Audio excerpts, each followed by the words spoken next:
and welcome to week 7 of Growing Up Guide Pup. I'm Amy, and this is Ricky, who is a little too tired to help me with this segment.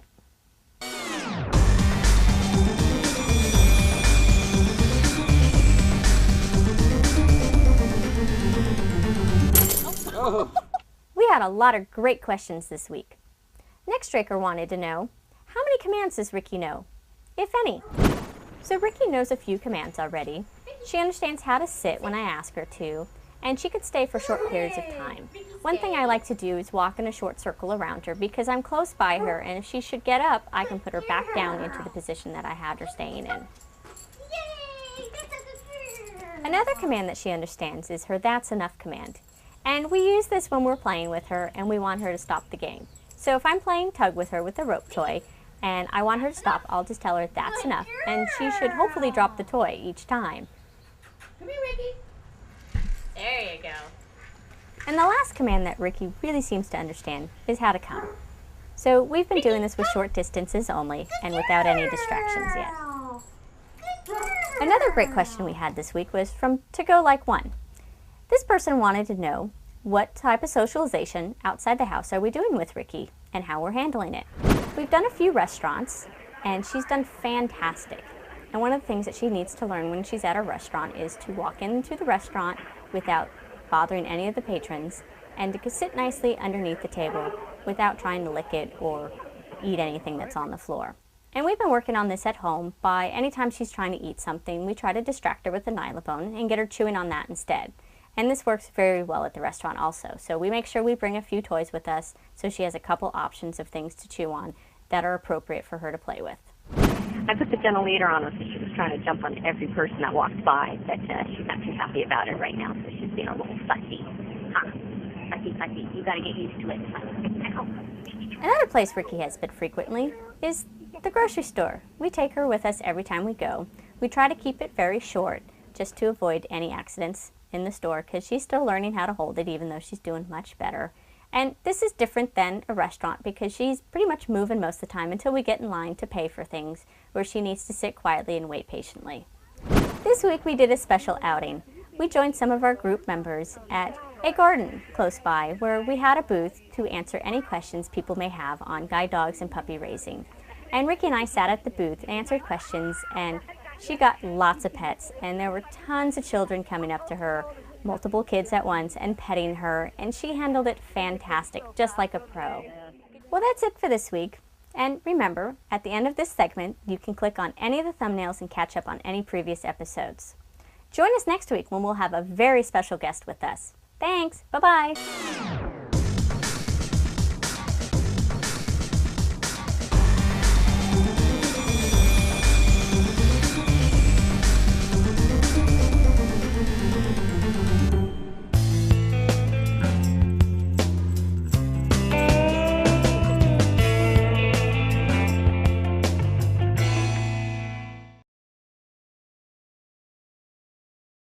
Hello everyone, I'm Amy, and this is Ricky, and we have survived our first month. So welcome to week 5 of Growing Up Guide Pup.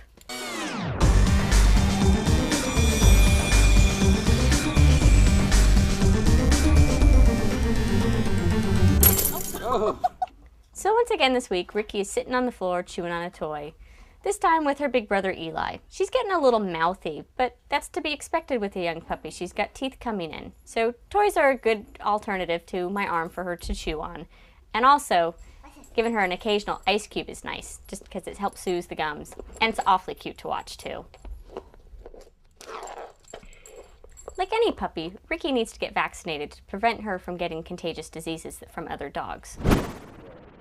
So this week, we took a trip to our vet, where she was vaccinated, had her ears checked, her temperature taken, and basically got a full physical exam. She did wonderful, didn't even care about anything the doctor was doing, and pretty much almost fell asleep on the table. So it's important for her, just like any puppy, to have all her vaccines before she's taken out and about where other dogs have been. What's really amazing is Ricky's put on 7 pounds in 4 weeks. So she's now up to 20 pounds. So we'll go again in 4 weeks. This week she had a perfectly clean bill of health. Yay, Ricky! Ricky's made huge improvements with her leash walking. She's finally starting to get it. She's pretty much sticking by my side and walking nicely without pulling too much. She's still pulling a little bit. Last week, we weren't making very much progress. We were having to stop pretty much after every step. So this week, we practiced and practiced, and after multiple times of her going out, she's actually able to take a couple steps without me having to stop and put her back into place where she needs to be. Huge improvement. We'll continue to work on this with Ricky, and hopefully over the next couple weeks she'll get even better to where we can actually do outings and go on walks without her pulling. So because Ricky's a guide dog puppy, I took her to brunch with me one day with my friends this week. And this is a very important thing that she needs to learn how to do because, well, as a guide dog, she's going to accompany her blind partner out to meals. So our goal as puppy raisers is to be able to walk into a restaurant, sit down, eat our meal without having to fuss with our puppy under the table, and when we leave, have the person next to you go, wow, I didn't know there was a dog under the table next to me.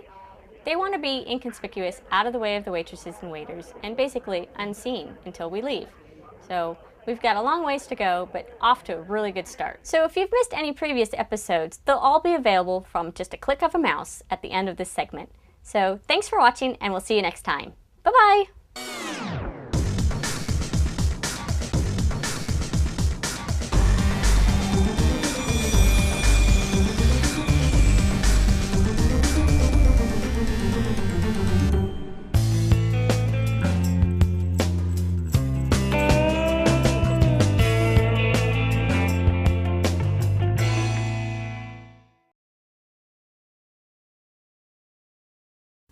Hey, Amy here.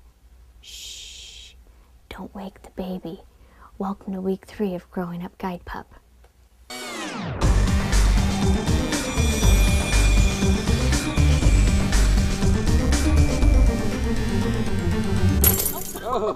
As you can see, Ricky's been doing a lot of growing.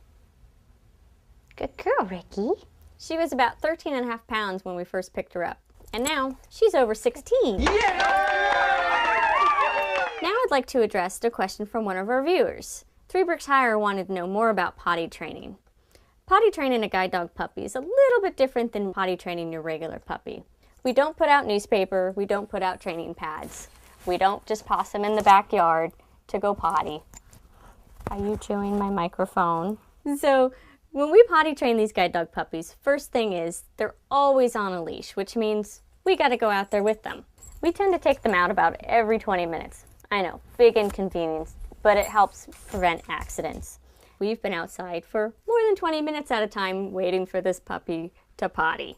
When they actually do go potty, we give them the command, and their command is, do your business. When they're this age, they don't know it yet, so we wait until they're actually doing it to tell them.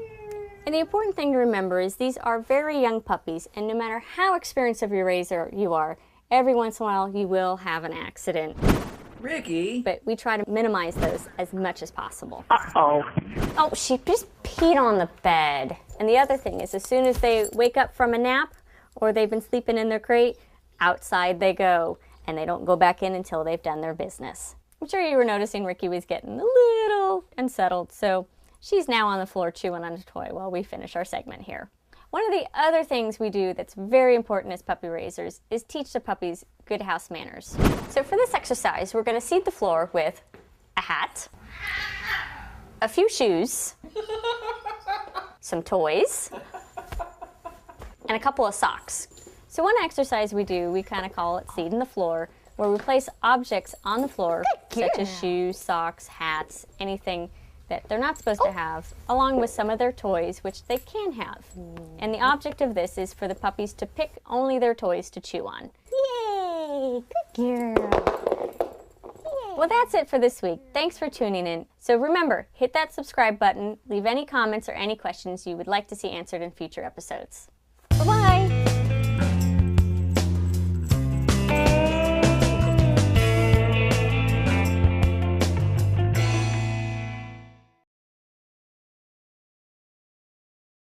Hi, I'm Amy, this is Ricky, and welcome to week 6 of Growing Up Guide Pup.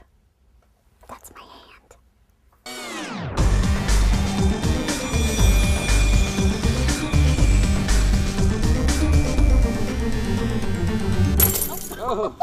So Zero Elis left a great question for me. He he wanted to know how Eli was adapting, if he was still upset or jealous about Ricky being here. Well, he's gotten much better, but he's used to being in front of the camera and is very upset about being left out when the camera's on and, well, he's not in the shot. Eli just can't stand not getting all the attention. Hi, Eli. Come on, Eli, we're trying to shoot a video here. So if you recall, last week Ricky had made huge improvements on her leash walking. Well, we're continuing to work on it this week, but we're running into a couple snags. Like pretty much any puppy her age, she wants to pick everything up, which can be kind of frustrating and difficult to move forward, especially when you're walking in grass, where there's a lot of leaves and twigs for her to pick up. So to help keep Ricky from picking up these objects that she's not supposed to have, we've started using a head collar. This works kind of like a horse's halter, where it gives us control over her head. And despite what many people think, it is not a muzzle. She has full function of eating, drinking, picking up toys, chewing on things with the head collar. It just gives me a lot more control of what her head's doing. So if Ricky's trying to reach for something that she's not supposed to have, I can easily just gently lift up on her leash and keep her head from hitting the ground or reaching what she wants to get that I really don't want her to have. This also works really well in the store setting or say in a restaurant, because you never know what's going to be on the floor and if it's going to be something dangerous that she shouldn't be ingesting. She doesn't know any better yet, so this is a piece of equipment that just helps her learn to be right by me preventing her from picking it up. So it's really important to remember it takes some time for puppies to adjust to any new piece of equipment, whether it be a collar, a leash, or in this case a head collar. So you may notice Ricky fusses with it, but she fussed with her collar too when she was younger, and she did get used to that. And with some time and some patience, she'll get used to the head collar too. If you recall, a couple weeks ago, we introduced our cat Oliver. This is one of Ricky's best friends.